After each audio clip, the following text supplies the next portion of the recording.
नहीं तो इसके बाद ईद बकरीद सभी में रास्ता रोकेंगे और किसी को नमाज नहीं पढ़ने देंगे। तो इसके बाद ईद है, रमजान है, हर दिन ऐसा कुछ न कुछ होते रहेगा। प्रशासन को जितना केस देना होगा। मैं सुरेंद्र वर्मा, अंजनी पुत्र सेना का फाउंडर और सेक्रेटरी। मेरा नाम एसके मकबूल है। तुम अगर रोक सकोगे नमाज को तो रोक के दिखाओ। तुम्हारा पिछवाड़ा में ताकत कैसा है? तुम ईद का नमाज रोकोगे? पश्चिम बंगाल में तुम बकरीद का नमाज रोकोगे?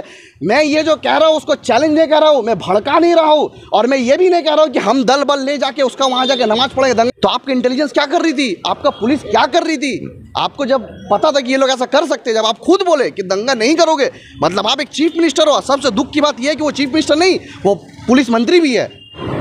आज इस जुल्म का, ये बजरंग दल आरएसएस का इतना जुल्म हो चुका है कि आज हम लोग हमेशा सोचते हैं कि नहीं छोड़ दो यार, छोड़ दो यार, छोड़ दो यार, छोड़ दो यार करते करते आज तुम हमारे सबसे पहले शुरुआत के लव जिहाद, घर वापसी, मॉब लिंचिंग, गौ रक्षक का नाम पे तुम एक मुसलमान को पकड़ ले हो और बोल रहे हो कि जय श्री राम बोल, उसको मार दे रहे हो।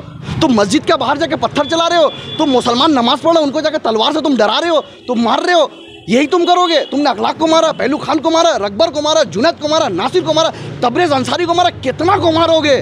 दिंडोरी का जो शेर है कि सभी का खून शामिल है यहाँ की मिट्टी में, सभी का खून शामिल है यहाँ की मिट्टी में, किसी का बाप का देश थोड़ी है। तो कान खोलकर सुन लो, इस देश में जितना तुम्हारा अधिकार है उतना मेरा अधिकार है। नमस्कार, आदाब, स्वागत है आप सभी का लाइव इंडिया न्यूज़ में। मैं हूं आपके साथ जमशेद और इस वक्त आपको बता दें कि कल रामनवमी गुजरा। रामनवमी के जुलूस के दौरान कई हिंसक घटनाएं पूरे देश भर से सामने आई। पश्चिम बंगाल में हावड़ा और इवन कलकत्ता में पाक सर्कस से भी हिंसक घटनाएं सामने आई, देखने को मिली। आज हम इसी पर बात करने के लिए शेख मकबूल साहब हैं हमारे साथ और आज हम इनसे बात करेंगे। ये एक सोशल एक्टिविस्ट हैं और आपको बता दें कि ये किसी भी पॉलिटिकल पार्टी से संबंध नहीं रखते हैं। तो आइए हम इनसे बात करते हैं। मेरा नाम एसके मकबूल है। तुम अगर रोक सकोगे नमाज को तो रोक के दिखाओ। तुम्हारा पिछवाड़ा में ताकत कैसा है? तुम ईद का नमाज रोकोगे? पश्चिम बंगाल में तुम बकरीद का नमाज रोकोगे? मैं ये जो कह रहा हूँ उसको चैलेंज नहीं कर रहा हूँ, मैं भड़का नहीं रहा हूँ, और मैं ये भी नहीं कह रहा हूँ कि हम दल बल ले जाके उसका वहाँ जाके नमाज पढ़ेंगे, दंगा करें। मैं इतना कॉन्फिडेंस के साथ इसीलिए कह रहा हूँ क्योंकि हिंदुस्तान का मुसलमान संविधान को मानता है, हिंदुस्तान का मुसलमान इस देश का कानून को मानता है। हमको अपना कानून के ऊपर भरोसा है, हमको अपना संविधान के ऊपर भरोसा है कि अगर ऐसा कुछ होगा तो हमसे पहले पुलिस एक्शन लेगी। आज तुम जाके दिल्ली में क्या कर रहे हो? तुम जाके तो एक आपका विधायक, बीजेपी का विधायक जाके काउंसिलर जाके गोश्त का दुकान बंद करवा रहे हो, उसको अधिकार कौन दिया? कौन सा कानून के तहत आप उसको जाके बंद कर रहे हो? ये कौन रोकेगा?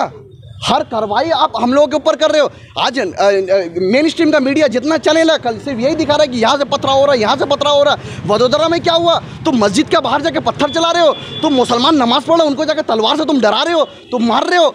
यही तुम करोगे? तुमने अखलाक को मारा, पहलू खान को मारा, रकबर को मारा, जुनैद को मारा, नासिर को मारा, तबरेज अंसारी को मारा, कितना को मारोगे?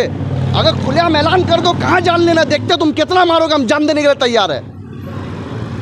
सबसे पहली बात, मुसलमान किसी का बाप से डरता नहीं है। दूसरी बात, आप कहिएगा कि उमर खालिद को, बड़ा बड़ा एक्टिविस्ट को, अनीस खान को सेंट्रल गवर्नमेंट, स्टेट गवर्नमेंट जाके जेल कर दिया, यूएपीए कर दिया।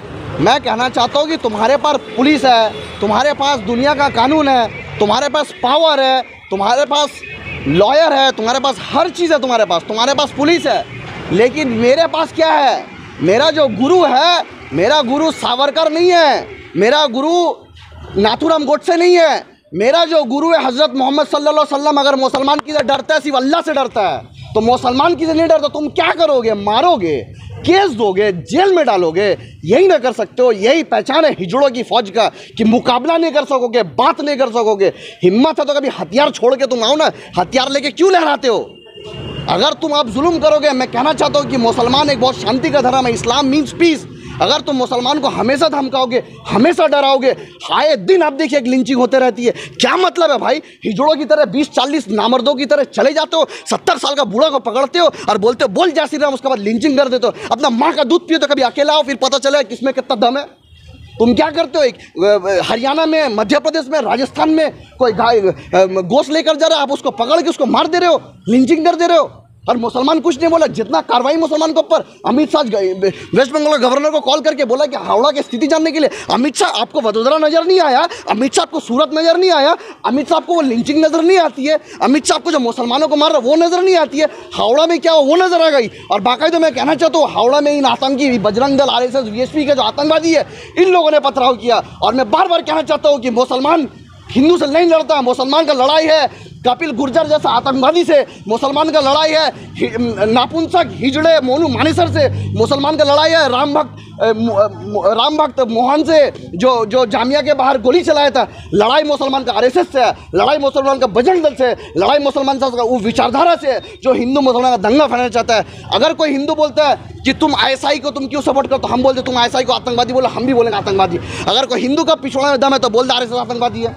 ममता बनर्जी बोलते वीर सावरकर हिजड़ा है, ममता बनर्जी बोलते नाथूराम गोडसे हिजड़ा है, नहीं बोल सकेंगे। मतलब तुम सुबह तृणमूल और रात को बीजेपी, यही तुम।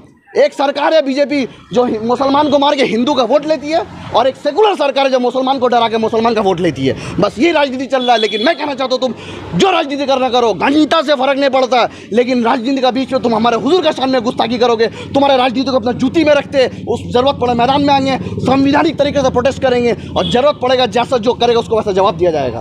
कहने वाला बात किया, वो काट के वीडियो बना रहे हैं, दिखा रहे हैं महाराष्ट्र में मौलाना साहब को मस्जिद के अंदर से ला के दाढ़ी काट दिया, उनके ईमान को सलाम करते, उनको जय श्री राम बोलने बोला, वो जय श्री राम नहीं बोले, वो हॉस्पिटलाइज है। तबरेज़ अंसारी को पकड़ पकड़ के मारा, उनके ऊपर कार्रवाई नहीं हो रहा। और हम संविधान के दायरे में बात करें, हिंदू मुसलमान को जोड़ने का बात करें, हम कहाँ बोले हिंदू को मार दो, हम तो बोलते हर धर्म के लोग अच्छे होते हैं। मेरा खुद दोस्त हिंदू भरे पड़े, हम लोग दुर्गा पूजा का टाइम वो लोग मेरे घर आते, हम ईद का टाइम आना जाना करते। बात हिंदू मुसलमान नहीं, अभी मैंने आपको बोला बात है वो आरएसएस विचारधारा से, जिसको सिखाया जाता है कि मुसलमान को मारो काटो। ये देश हिंदू मुसलमान सिख ईसाई का देश है, सब दूसरे के एक दूसरे से मिलजुल के रहने का देश है। ये देश में अगर तुम सोचोगे लड़ाई लगाएंगे तो ये चीज़ होने वाला नहीं है। और मैं कहना चाहता हूँ उन सेकुलर सरकारों से जो कहती है कि हम एक्शन लेंगे, मैं कहना चाहता हूँ कि आप एक्शन उनके ऊपर लिए जो गलत काम किया। कुछ सरकारें क्या करती है बैलेंस करने के लिए, कुछ बजरंग दल को उठा लेगा और कुछ इनोसेंट मुसलमान को उठा लेगा। अब दिखेगा देखिए मैंने तो कार्रवाई किया। बैलेंस मत करो, अगर कार्रवाई करना तो दोनों के ऊपर कार्रवाई करो। हाथ इंडोरी का जो शेर है कि सभी का खून शामिल है यहाँ की मिट्टी में, सभी का खून शामिल है यहाँ की मिट्टी में, किसी का बाप का देश थोड़ी है। तो कान खोलकर सुन लो, इस देश में जितना तुम्हारा अधिकार है उतना मेरा अधिकार है। जरूरत पड़ेगी तुमको सही जगह में सही वक्त में सही जगह जवाब दिया जाएगा, क्योंकि अब जो सबर का इम्तिहान है ख़त्म हो चुका है। और मैं कहना चाहता हूँ अगर कोई ये कह दे कि मुसलमान कुछ नेता है, मुसलमान कुछ लोग हैं जो भड़काने की कोशिश कर रहे, तो तुम क्या चाहते हो? मेरा घर में घुस के मेरा माँ बहन को रेप करे, चुप से बैठ के रहेंगे? मेरा माँ बहन को उठा के लेके जाए, बोले नकाब नहीं पहनोगे, हम बैठ के रहेंगे? सोचें कि बीजेपी दंगा लगा रहा है, मेरा नबी के सामने गुस्ताखी करे, घर में हिजड़ों की तरह बैठ के रहेंगे और फिर बोलेगा बीजेपी राजनीति करे? ये चीज़ होने वाला नहीं है। अब बर्दाश्त नहीं होगा। अगर तुमको रोकना है, हिंदू मुसलमान का दंगा रोकना है, अगर आप हिंदुस्तान में शांति अमन चाहते हो तो इन दंगाइयों को रोको। बजरंग दल को बैन करो, आरएसएस को बैन करो, विश्व हिंदू परिषद को बैन करो। ये करनी सेना, फलाना सेना, ढमकाना सेना, जितना सेना बना के रखा है ये हिजड़ों ने। अगर माँ का दूध पिया तो कभी बिना हथियार का आओ, बात करो, संवैधानिक तरीके पर डिबेट करो, तब पता चलेगा। ये सबसे पहले कल जो घटना हुआ पार्क सर्कस में और हावड़ा सीपुर में, जिस तरीके से इन लोगों ने, इन दंगाई ने जिस तरीके से दंगा भड़काने की कोशिश की और कुछ हद तक थोड़ी बहुत दंगा भी हुई, जो कि बहुत निंदनीय है, ऐसा होना नहीं चाहिए था। कल ममता बनर्जी का स्टेटमेंट आया कि जो भी दंगा करेगा, चाहे वो किसी भी धर्म का हो, हम उसको सपोर्ट नहीं करेंगे, उसके ऊपर कार्रवाई करेंगे। चाहे वो कोई भी धर्म का, हम उसके ऊपर कार्रवाई करेंगे। हम कहना चाहते हैं मैडम अगर आप कार्रवाई कीजिएगा तो किसके ऊपर कार्रवाई कीजिएगा? कार्रवाई किसके ऊपर कीजिएगा? जो इमाम साहब का बेटा को मारने वाला आज वो आपका पार्टी में, बाबुल सुप्रिया आपका पार्टी में, अर्जुन सिंह आपका पार्टी में, आप किसके ऊपर कार्रवाई करने का बात कर रहे हैं? जो दंगा लगाता है, जो दंगा कराता है, जिसका नाम आता है एफआईआर में, जिसका नाम आता है पुलिस स्टेशन में, जिसके ऊपर केस चलता है, आप उसके ऊपर बोलते कार्रवाई कीजिएगा। और मैं इन बजरंग दल जो आतंकी फैला रहा है, मैं इन लोगों को कहना चाहता हूँ कि देखो अब जो तुम जो कर रहे हो अब ये बहुत ज़्यादा हो रहा है। इंसान का जो एक सब्र होता है, सब्र का इम्तिहान टूट रहा है। सबसे पहला बात, कल आप लोगों को ये परमिशन कौन दिया? तलवार लेकर आप निकल गए और आप बोल रहे कि ममता बनर्जी कुछ दिन पहले का बोले कि हम रामनवमी का जुलूस को रोकेंगे नहीं, लेकिन आप जुलूस निकालिए लेकिन दंगा नहीं होना चाहिए। तो आपकी इंटेलिजेंस क्या कर रही थी? आपका पुलिस क्या कर रही थी? आपको जब पता था कि ये लोग ऐसा कर सकते हैं, जब आप खुद बोले कि दंगा नहीं करोगे, मतलब आप एक चीफ मिनिस्टर हो। सबसे दुख की बात यह है कि वो चीफ मिनिस्टर नहीं, वो पुलिस मंत्री भी है। तो आप जब पुलिस को कह रहे हैं कि आप कड़ी निगरानी रखिए, मुसलमान पाड़ा में ये लोग जाना नहीं चाहिए, उन लोग का रमज़ान चल रहा है, रोज़ा चल रहा है, नमाज चल रहा है, वहाँ से आप नहीं जा सकते, उसके बावजूद इन लोग घुसा कैसा? इसका मतलब मिली भगत है, इसका मतलब पुलिस भी सपोर्ट कर रहा है। तो अब मैं क्या समझूँ? आप जो पुलिस को इंस्ट्रक्शन दे रहे कि आप ध्यान रखना आमी कड़ा निर्देश दिए पुलिस के जानो एरा कोनो दंगा ना करे। तो मैं क्या समझूं कि आपका बात पुलिस नहीं सुन रहा है, या तो आप पुलिस को, आप जनता को बेवकूफ़ बना रहे। अगर आपका बात पुलिस नहीं सुन रहा है तो इसका मतलब आपको फिर मुख्यमंत्री बनने का कोई हैसियत नहीं है, फिर आप हट जाइए वहाँ से। या तो यह समझो कि पब्लिक को बेवकूफ़ बना रहे। आप बोले कि जो भी कल किया, जो पुलिस गलती किया, जो घुसने दिया, जो रूट डाइवर्ट किया, उसके ऊपर कार्रवाई करेंगे। मैं पूछना चाहता हूँ कितना पुलिस के ऊपर कार्रवाई किए, कितना पुलिस को आप सस्पेंड किए। आज इस जुल्म का, ये बजरंग दल आरएसएस का इतना जुल्म हो चुका है कि आज हम लोग हमेशा सोचते हैं कि नहीं छोड़ दो यार, छोड़ दो यार, छोड़ दो यार, छोड़ दो यार करते करते आज तुम हमारे सबसे पहले शुरुआत के लव जिहाद, घर वापसी, मॉब लिंचिंग, गौ रक्षक का नाम पे तुम एक मुसलमान को पकड़ ले हो और बोल रहे हो कि जय श्री राम बोल, उसको मार दे रहे हो। तुम तलवार लेकर क्यों आते हो, हथियार लेकर क्यों आते हो? और कितना इंतजार करेंगे? तुमने दिल्ली में दंगा किया, हमारे माँ बहनों को घर में घुस के मारा, तुम भाइयों लोग को तलवार से काट के मारा, तुमने बम से मारा। तुम इतना जुल्म करोगे, आज तुम बोलोगे हम क्या खाएंगे, तुम बोलोगे हम क्या पहनेंगे, तुम बोलोगे हम नमाज पढ़ेंगे कि नमाज नहीं पढ़ेंगे, तुम बोलोगे हमको क्या करना है क्या नहीं करना है। तुम्हारा बाप का देश है।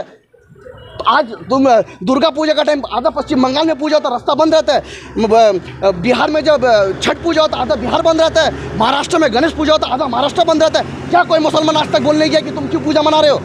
रात को भजन होता है, कोई मुसलमान बोलने गया क्यों रोक रहे हो? दुर्गा पूजा में सारा दिन पॉपा पॉपा बजते रहता है, कोई मुसलमान मना किया आज तक? यही मस्जिद के सामने पंडाल लगता है, कोई मुसलमान मना किया?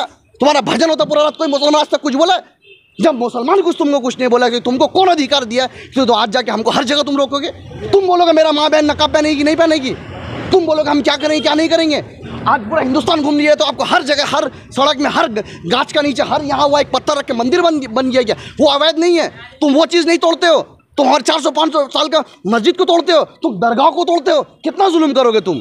तो जो नेता होते हैं, मैं तो बार बार कहना चाहता हूँ, कल जो बजरंग दल वाले पकड़ाए, जिसको कुछ पुलिस मारा है, जिसके ऊपर अभी केस होगा, मैं उनका बाप माँ से कहना चाहता हूँ, गुजारिश करना चाहता हूँ, ये नेता पार्लियामेंट में एक साथ चाय पीते हैं, विधानसभा में दोनों जाके गले में हाथ रख के, तृणमूल का, बीजेपी का, सीपीएम का, जो भी पार्टी का, वो लोग एक साथ चाय खाते हैं। और आपका बेटा दंगाई बन रहा है, आपका बेटा को लड़वारा जा रहा है। नेता कभी नहीं लड़ते, कभी देखे कोई नेता पकड़ के मारामारी कर रहा है? मिठुन चक्रवर्ती बीजेपी का एमपी है, देव अधिकारी घाटाल का एमपी है, तृणमूल का, दोनों मूवी बना रहा है, दोनों स्टूडियो में बैठ के चाय पी रहा और डिबेट कर रहा है। और आपका बेटा दंगाई बन रहा है, आपके बेटा सड़क में आके हिंदू मुसलमान का लड़ाई कर रहा है। तो आप अपना बेटा को, अपना औलाद को समझाइए कि बेटा नेता का चक्कर में मत आओ, ये तुमको लड़ाएंगे, केस तुम्हारे ऊपर होगा, एफआईआर तुम्हारे ऊपर होगा, दुनिया का धाराएं तुम्हारे ऊपर लग जाएंगी, यूएपीए लगेगा, एनएसए लगेगा, उसके बाद तुम जेल में रहोगे।